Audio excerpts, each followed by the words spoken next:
Subscribe करिए हमारे channel target UP TET CTET को और बेल आइकन को दबाइए। हेलो फ्रेंड्स, मैं रेनू स्वागत करती हूँ आप सभी भावी अध्यापक एवं अध्यापिकाओं का आपके अपने channel target UP TET CTET में। दोस्तों, आज की इस वीडियो में हम पढ़ने वाले हैं एक नया चैप्टर जिसका नाम है बुद्धि यानी कि इंटेलिजेंस। इंटेलिजेंस क्या होती है ये आप लोगों को बताने की जरूरत नहीं है। हम सभी के अंदर सोचने समझने की क्षमता होती है, निर्णय लेने की क्षमता होती है, कहाँ पर हम सही हैं कहाँ पर गलत हैं, हम लोग ये सारी चीजें सोच लेते हैं।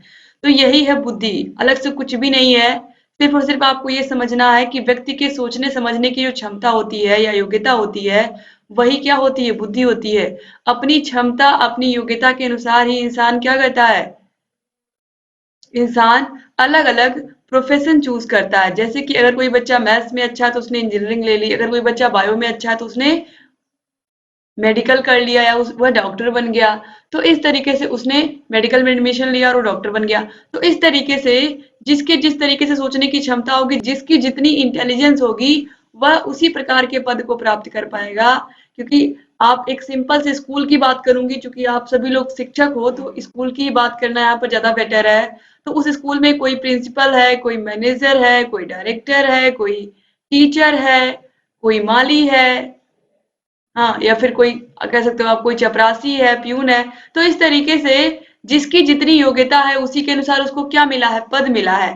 तो इस तरीके से जो बुद्धि होती है वही क्या बनाती है, हमें श्रेष्ठ बनाती है। तो इस तरीके से जो बुद्धि होती है यही क्या बनाती है, व्यक्ति को उसका पद दिलाती है, या उसके सोचने समझने की क्षमता जितनी अधिक होगी, निर्णय लेने की क्षमता जितनी अच्छी होगी, वह व्यक्ति उतना ही योग्य होगा और उसको उतना ही ऊंचा पद मिलेगा।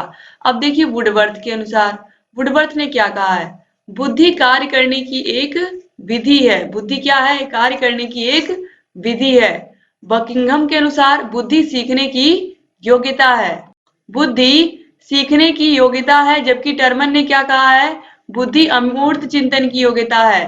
तो बकिंघम ने कहा है सीखने की योग्यता या सीखने की क्षमता भी आप कह सकते हो, और टर्मन ने क्या कहा है, अमूर्त चिंतन की योग्यता है। अमूर्त चिंतन यानी कि कितना अधिक से अधिक आप अमूर्त चिंतन कर सकते हो। जैसे कि क्लास में आप बैठे हुए हो, क्योंकि छोटे बच्चों का एग्जाम्पल मैं दूंगी, और वो बच्चा सोच सकता है अपने घर के बारे में, घर पे इस टाइम सब लोग क्या कर रहे होंगे, खा रहे होंगे या कोई काम कर रहे होंगे, या फिर बाहर स्कूल के बाहर सड़क है, या ये कहें सड़क पर कौन कौन सी गाड़ियां, कौन कौन सी दुकानें हैं। बच्चा ये सब चीजें अगर सोच सकता है तो उसके अंदर अमूर्त चिंतन की क्षमता है। तो इस तरीके से जो बुद्धि होती है वो अमूर्त चिंतन की योग्यता है। और सीखने की क्या है, योग्यता है। जिस बच्चे के पास बुद्धि अधिक होगी वो जल्दी सीख जाएगा। जैसे कि टीचर ने एक सवाल बताया और उस सवाल को उसी क्लास में कुछ बच्चे होंगे जो एक ही बार में क्या होंगे, सीख जाएंगे, एक ही बार में सीख गए होंगे। कुछ बच्चे, टर्मन के अनुसार जो बुद्धि है वो अमूर्त चिंतन की योग्यता है। अब देखिए मैकडूगल के शब्दों में, बुद्धि अतीत के अनुभवों के आधार पर जन्मजात प्रवृत्तियों को सुधारने की योग्यता है।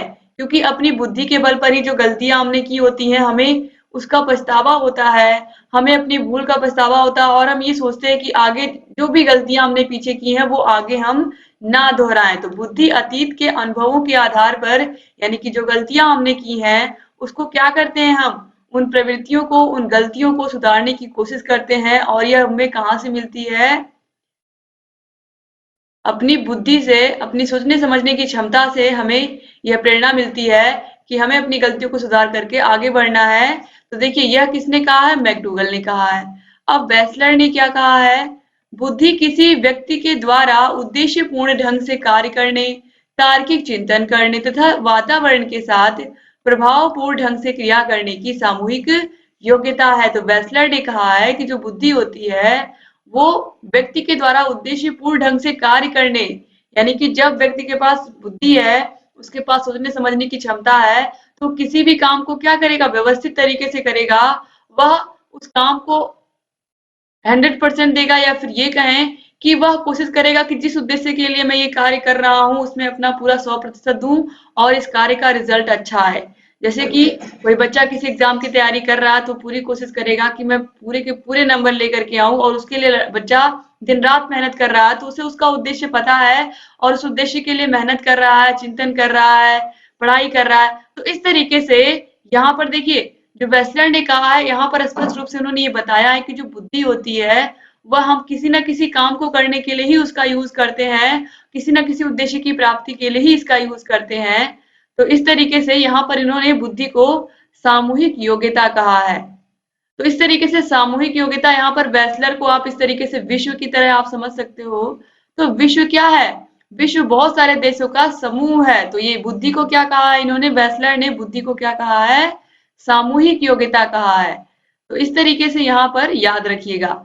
इस तरीके से आप याद रख सकते हो कि बैचलर या विश्व में सभी देश सामूहिक है, तो बैचलर का जो बुद्धि का कथन है उसमें सामूहिक योग्यता आएगा। अब यहाँ पर हम देखेंगे बुद्धि के प्रकार। यह बहुत ही इंपॉर्टेंट है, कई बार पूछा गया है बुद्धि के प्रकार। तो बुद्धि के प्रकार देखिए, थॉर्नडाइक ने बुद्धि के 3 प्रकार बताए हैं। कितने प्रकार बताए हैं? 3 प्रकार बताए हैं, मूर्त बुद्धि, अमूर्त बुद्धि और सामाजिक बुद्धि। तो मूर्त बुद्धि को हम यांत्रिक बुद्धि भी कहते हैं, याद रखिएगा, यांत्रिक बुद्धि भी कहते हैं मूर्त बुद्धि को। सबसे पहले यहाँ पर हम मूर्त बुद्धि देखेंगे, लेकिन याद रखिएगा, आप अगर एग्जाम में पूछेगा थॉर्नडाइक ने बुद्धि के कितने प्रकार बताए हैं, थॉर्नडाइक ने बुद्धि के कितने प्रकार बताए हैं, तो आप क्या बताओगे? 3 प्रकार, मूर्त बुद्धि, अमूर्त बुद्धि और सामाजिक बुद्धि। तो मूर्त बुद्धि यानी कि यांत्रिक बुद्धि, अमूर्त बुद्धि, इसके बाद सामाजिक बुद्धि। चलिए इन तीनों को हम देखेंगे यहाँ पर विस्तार से। तो पहला है मूर्त बुद्धि, यांत्रिक बुद्धि या स्थूल बुद्धि। स्थूल से सूक्ष्म की ओर, आप लोगों ने पढ़ा है, स्थूल से सूक्ष्म की ओर शिक्षण सूत्र। तो स्थूल का मतलब क्या होता है? जो चीजें हमें दिखाई दे रही हैं, जो चीजें हमारे आसपास हमारे सामने रखी हुई हैं, जो दिखाई दे रही हैं, वो सब क्या हैं? मूर्त हैं, यानी कि स्थूल हैं। और जो हमें दिखाई नहीं दे रहा उसकी तरफ हम जा रहे हैं, या ज्ञात से अज्ञात की ओर आप कह सकते हो। जो चीज हमें दिखाई दे रही है इसके बारे में हम पता करके या इसके बारे में हम सीख करके आगे जो हमें नहीं पता है उसके बारे में हम सीखते हैं। तो यहाँ पर देखिए, मूर्त बुद्धि को हम यांत्रिक बुद्धि और स्थूल बुद्धि भी कहते हैं।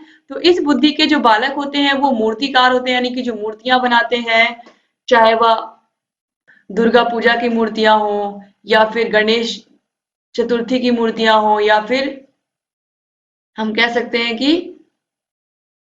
लक्ष्मी पूजन की मूर्तियां हो। तो मूर्तियां बनाने वाले जो मूर्तिकार होते हैं, सिर्फ मूर्तियां ही नहीं बल्कि आप देखते हो, सिर्फ इन्हीं मूर्तियों की बात हम क्यों करें, आप अलग अलग देशभक्तों की मूर्तियां देखते हो। सरदार वल्लभ भाई पटेल की मूर्ति आपने देखी है, स्टैचू ऑफ यूनिटी देखी है आप लोगों ने। इसके अलावा आप लोगों ने देखा होगा भीमराव अंबेडकर जी के अलग अलग जगह पर मूर्तियां आपने देखी होंगी बनी हुई। तो जो मूर्तिकार होते हैं, यह कौन सी बुद्धि में आते हैं? इनके पास औजार होता है, उसी की सहायता से इनके पास हुनर होता है, और किसी न किसी औजार की सहायता से क्या करते हैं? ये मूर्ति को बनाते हैं। तो मूर्त बुद्धि में मूर्तिकार आएंगे। इसके अलावा कारीगर आएंगे। कारीगर अलग अलग प्रकार के होते हैं, आपको पता ही है, और यह इनका भी काम होता है चीजों को बनाना। जैसे कि आप देखते हो कारपेंटर होते हैं, कारपेंटर जो कि अलग अलग प्रकार के लकड़ी के सामान बनाते हैं, जैसे कि कुर्सी, मेज, बेड, ये सब क्या बनाते हैं? ये सब चीजें बनाते हैं। फिर देखिए इसके बाद मिस्त्री होता है, जो घर बनाने वाला मिस्त्री होता है, उसके पास बहुत सारा सामान होता है, उसी की सहायता से वह क्या करता है? ईंटों को जोड़ता है और वह घर को बनाता है। इंजीनियर होता है, इंजीनियर के पास भी बहुत सारे सामान होते हैं जो कि उनके कार्य को आसान बना देते हैं। जैसे कि आजकल के इंजीनियर्स को आप देखो, कंप्यूटर लैपटॉप लेकर के वह अपने काम को करते हैं। तो इंजीनियर किसके अंतर्गत आएंगे? मूर्त बुद्धि या यांत्रिक बुद्धि के अंतर्गत आएंगे। यंत्र का प्रयोग करते हैं मूर्तिकार, मिस्त्री, कारीगर, इंजीनियर, ये सब याद रखिएगा। फिर कुशल कारीगर तो हो ही गया, फिर व्यापारी। तो इतने लोग मूर्त बुद्धि के अंतर्गत आते हैं, मूर्तिकार, मिस्त्री, इंजीनियर, कारीगर, व्यापारी। यह बुद्धि मशीनों और यंत्रों से अनुकूलन करने में सहायता देती है। तो बहुत सारे जो इंजीनियर्स होते हैं वह मशीनों पर काम करते हैं, या फिर इस तरीके से फैक्ट्रियों में काम करते हैं। तो आप कह सकते हो कि यह बुद्धि मशीनों और यंत्रों से अनुकूलन करने में सहायता देती है, मूर्त बुद्धि। तो यह मूर्त बुद्धि के अंतर्गत आएंगे बालक, मूर्तिकार, मिस्त्री, इंजीनियर, कुशल कारीगर, व्यापारी। अब इसके बाद देखिए अमूर्त बुद्धि। अमूर्त बुद्धि में कौन कौन से लोग आते हैं, ये भी बहुत इंपॉर्टेंट है। तो देखिए अमूर्त मतलब क्या होता है? ऐसे लोग जो अमूर्त चिंतन कर सकते हैं, यानी कि ऐसी वस्तुएं जो उनके सामने नहीं भी होती हैं, फिर भी वह उसकी कल्पना कर लेते हैं और उसी कल्पना में ही क्या करते हैं, वो उसी कल्पना में ही बहुत से आविष्कार कर देते हैं, बहुत सारी चीजें वह बना देते हैं। तो यहाँ पर हम अभी एग्जाम्पल देखेंगे तो हमें आसानी से समझ में आएगा। अमूर्त चिंतन का मतलब है ऐसी वस्तुएं जो हमें दिखाई भी नहीं देती हैं, फिर भी हम उनके बारे में कल्पना कर सकते हैं, सोच सकते हैं और कुछ ना कुछ बेहतर कर सकते हैं। इसके अंतर्गत देखिए, इस बुद्धि की आवश्यकता पढ़ने, लिखने, तार्किक चिंतन करने में पड़ती है। इस बुद्धि वाला व्यक्ति अमूर्त चिंतन करता है, जैसे कि डॉक्टर होते हैं, लेखक, चित्रकार, पत्रकार, दार्शनिक, शायर, शिक्षक, वैज्ञानिक, ये सभी आते हैं अमूर्त बुद्धि के अंतर्गत। तो इंजीनियर आते हैं मूर्त बुद्धि के अंतर्गत, याद रखिएगा, जबकि डॉक्टर आते हैं अमूर्त बुद्धि के अंतर्गत, वैज्ञानिक आते हैं अमूर्त बुद्धि के अंतर्गत, क्योंकि इस बुद्धि की आवश्यकता पढ़ने, लिखने, तार्किक चिंतन करने, यानी कि इसमें जो सोचने समझने की क्षमता होती है वो अधिक लगती है। चित्रकार अलग अलग पेंटिंग बनाता है, जो पेंटर होता है, और वह पेंटिंग में बहुत सारी चीजें ऐसी बना देता है जिसके बारे में आप कल्पना भी नहीं कर सकते हैं, आपने वहां तक सोचा नहीं होता, फिर भी इसका दिमाग वहां तक पहुंच जाता है, यानी कि जो चित्रकार होता है उसका दिमाग पहुंच जाता है। तो इस तरीके से चित्रकार, पत्रकार, दार्शनिक, शायर, शिक्षक, शिक्षक अगर किसमें आता है, अगर एग्जाम में पूछ लिया शिक्षक कौन सी बुद्धि के अंतर्गत आता है, जो थार्डाइक ने बुद्धि के प्रकार बताया, तो आप क्या बताओगे, अमूर्त बुद्धि के अंतर्गत आता है। अब दोस्तों इसके बाद तीसरी बुद्धि जो है वो है सामाजिक बुद्धि। तो इस बुद्धि के जो व्यक्ति होते हैं वो बहिर्मुखी व्यक्तित्व के होते हैं। व्यक्तित्व मैंने पूरा पढ़ाया है, उसमें मैंने बताया युंग के प्रकार, व्यक्तित्व कितने प्रकार के होते हैं, 3 प्रकार के होते हैं, अंतर्मुखी, बहिर्मुखी और उभयमुखी। तो बहिर्मुखी व्यक्तित्व के अंतर्गत कौन कौन आता है, राजनेता आते हैं, नेता आते हैं, समाज सुधारक आते हैं, समाज सेवी आते हैं। ये सभी सामाजिक बुद्धि के अंतर्गत आते हैं। क्यों? क्योंकि नेता समाज में ही रह करके समाज के लोगों की मदद करते हैं। सेम इसी प्रकार से समाज सुधारक होते हैं, जो कुरीतियां होती हैं समाज में उसको दूर करने का काम करते हैं, जैसे कि बाल विवाह हुआ या फिर स्वच्छता अभियान हुआ, ये सब समाज सुधारक करते हैं। इसके अलावा समाज सेवी भी इसी प्रकार से होते हैं। अभिनेता, अभिनेत्री, यानी कि हीरो हीरोइन जो आप देखते हो, यह भी सामाजिक बुद्धि के अंतर्गत ही आते हैं, क्योंकि यह कोई भी फिल्म बनाते हैं या फिर कोई सीरियल बनाते हैं, तो इनका भी कोई ना कोई अच्छा संदेश देने का ही काम होता है उस मूवी में या फिर उस सीरियल में। तो यह भी संदेश देने का ही काम करते हैं समाज में। तो इस तरीके से चाहे अभिनेता हो, चाहे समाज सुधारक हो, नेता हो, समाज सेवी हो, ये सब सामाजिक बुद्धि के अंतर्गत आते हैं। तो उम्मीद करती हूँ कि आपको ये तीनों बुद्धि बहुत अच्छे से समझ में आ गई होगी। अब इसके बाद यहाँ पर हम देखेंगे बुद्धि की कौन कौन सी विशेषताएं हैं। तो देखिए, बुद्धि की विशेषताओं में हम देखेंगे, पहला है बुद्धि अमूर्त और संप्रत्यय है। दूसरा है बुद्धि परिवर्तनशील होती है। तीसरा है बुद्धि पर सर्वाधिक प्रभाव वातावरण का, उसके साथ पर्यावरण का भी पड़ता है। दोस्तों इसके बाद यहाँ पर देखिए एक परिभाषा कही गई है प्रिंटर के अनुसार, बुद्धि का विकास जन्म से लेकर के किशोरावस्था के मध्यकाल तक होता है। तो अगर एग्जाम में पूछेगा यह कथन किसका है, बुद्धि का विकास जन्म से लेकर के किशोरावस्था के मध्यकाल तक होता है, तो आप क्या बताओगे, प्रिंटर। यह कथन किसका है, प्रिंटर का है। अब देखिए बुद्धि की विशेषताएं यहाँ पर हम देखेंगे। तो बुद्धि की विशेषताएं, कुछ विशेषताएं यहाँ पर है, कुछ अभी मैं आगे और आपको बताऊंगी। तो ये भी आप याद रखिएगा और जो आगे बताऊंगी वो भी याद रखिएगा, क्योंकि यह विशेषताएं बहुविकल्पी क्वेश्चंस में, यानी कि मल्टीपल चॉइस क्वेश्चन ही आप लोगों के एग्जाम में आते हैं, तो उसमें ऑप्शंस में पूछता है। तो बुद्धि एक अमूर्त संप्रत्यय है, यानी कि हमारे सोचने समझने की, हमारे काम करने की क्षमता है, हमारी मानसिक योग्यता है, ये भी कह सकते हैं। बुद्धि परिवर्तनशील होती है, बुद्धि परिवर्तनशील होती है, क्योंकि लगातार हम जीवन में कुछ ना कुछ सीखते रहते हैं, तो हमारी बुद्धि भी परिवर्तित होती रहती है और लगातार हम अच्छा करते रहते हैं। फिर उसके बाद है बुद्धि पर सर्वाधिक प्रभाव वातावरण का और उसके साथ पर्यावरण का भी प्रभाव पड़ता है। दोस्तों यहाँ पर आप देखिए, जो बुद्धि का सर्वाधिक प्रभाव वातावरण का, बुद्धि पर सर्वाधिक प्रभाव वातावरण का पड़ता है और फिर वंशानुक्रम का भी पड़ता है, लेकिन वातावरण का थोड़ा ज्यादा होता है वंशानुक्रम से। तो याद रखिएगा कि दोनों का ही प्रभाव पड़ता है, वातावरण का भी और वंशानुक्रम पर भी, यानी कि माता पिता के जीन्स बच्चे के अंदर जो आते हैं वह भी, उनका भी प्रभाव पड़ता है बच्चे की बुद्धि पर।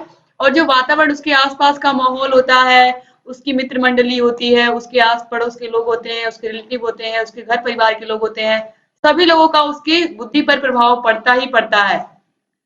तो यही रीजन होता है, आप देखते हो कि बिजनेसमैन का बेटा बिजनेसमैन बनता है, डॉक्टर का बेटा बेटा डॉक्टर बनता है, इंजीनियर का बेटा इंजीनियर बनता है। यही रीजन होता है कि आसपास का वातावरण, जैसे कि घर में अगर एक दो लोग आईएएस हो गए तो बच्चे भी आईएएस बन जाते हैं, क्योंकि उनके घर में उनको वही वातावरण वही माहौल मिल रहा है। तो वातावरण या माहौल आप कह सकते हो जिस प्रकार से होता है, बच्चे कहीं ना कहीं उस बच्चे की बुद्धि पर उसी का प्रभाव पड़ता है और बच्चे का झुकाव भी उसी तरफ हो जाता है।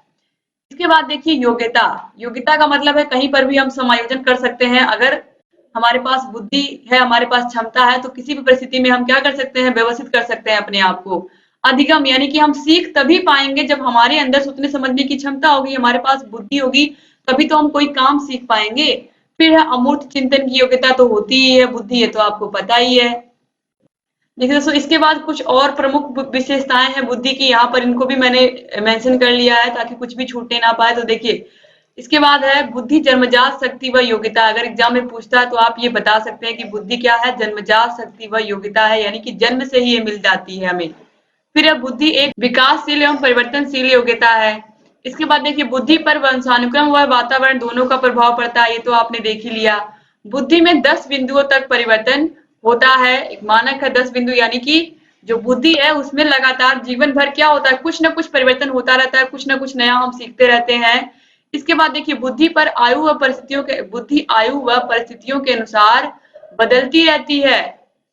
तो इस तरीके से यहाँ पर देखिए, जो बुद्धि होती है वो जैसे जैसे व्यक्ति बड़ा होता जाता है, यानी कि एज बढ़ती जाती है, वैसे उस व्यक्ति के पास अनुभव होता जाता है, यानी कि वह बहुत सारे अनुभव उसको मिल जाते हैं जीवन में, और उन अनुभवों से वो कुछ ना कुछ सीखता रहता है। तो इस तरीके से हम कह सकते हैं कि जो बुद्धि है वह क्या है, वह समय के साथ बदलती रहती है, और व्यक्ति जैसे जैसे बड़ा होता जाता है उसके पास बहुत सारा एक्सपीरियंस हो जाता है, और वह अपनी गलतियों को सुधारते हुए आगे बढ़ता है और एक सक्सेसफुल इंसान बन जाता है। तो इस तरीके से बुद्धि, आप लोगों ने यहाँ पर देखा बुद्धि चैप्टर की परिभाषाएं, बुद्धि के प्रकार और बुद्धि की विशेषताएं। अब हम अगली वीडियो में पढ़ेंगे बुद्धि के सिद्धांत। बुद्धि के सिद्धांत मोस्ट मोस्ट इंपॉर्टेंट है। ऐसा कोई ईयर नहीं जिस ईयर में बुद्धि के सिद्धांत नहीं पूछा हो आप लोग के एग्जाम में। तो शिक्षक भर्ती के लिए बहुत बहुत इंपॉर्टेंट है, तो आप लोग प्लीज उसको देखिएगा। और अगर वीडियो को शेयर नहीं किया, अगर आपको मेरी मेहनत अच्छी लगती है, आपको सारे के सारे पीडीएफ मैं देती हूँ दोस्तों, आपको पता ही है हर एक विषय की पीडीएफ आपको मिलती है टेलीग्राम चैनल पर, तो टेलीग्राम को ज्वाइन कर लीजिए। बिल्कुल फ्री पीडीएफ हम देते हैं, कोई चार्ज नहीं है, आप केवल जा करके वहां पर ज्वाइन कर लीजिए हमारे चैनल को। चैनल को ज्वाइन कर सकते हैं आप सिंपली टेलीग्राम पर जा करके आप टारगेट यूपी टेस्ट सर्च करोगे तो आपको इस तरीके से टीयूसी लिखा हुआ हमारे चैनल का लोगो आपको मिल जाएगा येलो कलर का, उसको आप क्लिक करके वहां से ज्वाइन कर सकते हैं टेलीग्राम चैनल को। और डिस्क्रिप्शन बॉक्स कमेंट बॉक्स में आपको टेलीग्राम की लिंक भी मिल जाएगी, वहां पर जाकर के भी आप टेलीग्राम को ज्वाइन कर सकते हैं। इस वीडियो को आप लोग अधिक से अधिक अपने 5 मित्रों को तो जरूर शेयर करिए, कम से कम 5 को प्लीज शेयर किया करिए, और शेयर करके मुझे जरूर कमेंट करके बताया करिए कि आप लोगों के फ्रेंड्स को भी वीडियोस कैसी लग रही हैं। बहुत सारे प्रशिक्षु कमेंट करके बताते हैं तो मुझे बहुत अच्छा लगता है, और मैं और मोटिवेट होती हूँ, और मैं और वीडियोस आप लोग के लिए लेकर के आती हूँ। तो आप लोग प्लीज वीडियो को शेयर किया करें, तभी मेरी मेहनत सफल होगी। ये सब लिख करके पढ़ाने का एक ही रीजन है, आप लोग को समझाने का एक ही रीजन है कि आप में से हर एक प्रशिक्षु के लिए जो एग्जाम है वो बहुत आसान हो जाए और आप सभी लोग एग्जाम में अच्छा स्कोर करके आए। तो उम्मीद करती हूँ कि आप लोग वीडियो को लाइक भी करोगे, वीडियो को शेयर भी करोगे, और वीडियो पर कमेंट भी करोगे। तो प्लीज शेयर करने के बाद कमेंट करके मुझे जरूर बताइएगा कि आपने वीडियो को शेयर किया है कि नहीं किया। मुझे बहुत अच्छा लगेगा अगर आप बताओगे कि आपने वीडियो को शेयर किया है। दोस्तों, चैनल को अगर सब्सक्राइब नहीं किया तो प्लीज सब्सक्राइब कर दीजिए, बगल में घंटी का निशान होगा उसको भी प्रेस कर दीजिए, ताकि जो भी नई वीडियोस मैं बनाती हूँ उसका नोटिफिकेशन आपके पास समय से जाए और आप बिना मिस किए सारे वीडियोस को ऐसे देखते रहें। एक बार फिर से आप सभी भाई बहनों का बहुत बहुत शुक्रिया वीडियो को पूरा देखने के लिए। जय हिंद दोस्तों।